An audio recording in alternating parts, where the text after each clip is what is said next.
Good day everyone and welcome to our channel. In this one I will show you how to add Instagram feed to your website on Wix. So guys, the way this is done, you need to add a new element, press on the plus. After that, in search, which is much easier than to search it by yourself manually, just type in Instagram, like that. Okay, and after that, as you can see, we have these searches pop up and just press on go to the app market.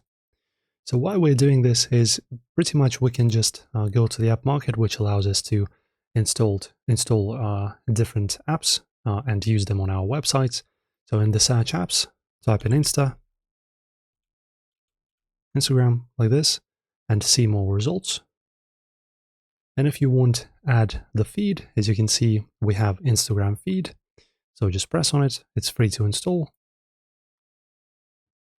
All right, so now press on add to sites. As you can see, we have the display your Instagram pictures and videos in a customizable feed. You can also see what it looks like. So as you can see, both phone and desktop versions available. Great. Add to sites. Okay, it's adding.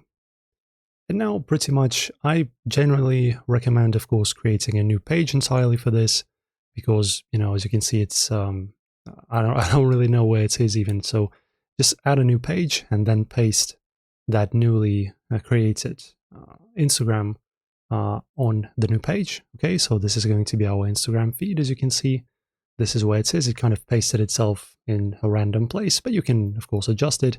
You can, of course, make it bigger if you wish. And in here, you just, paste your Instagram pictures as like this. As you can see, they will be also placed in a different manner if you want to add them, for example, like this in a line or maybe vertically, so that maybe on the website and but on the phone they look better. So yeah, you have all of the customization options. Enjoy guys, hopefully this helped you out. If it did, leave a comment about what you think and I will see you in the next video.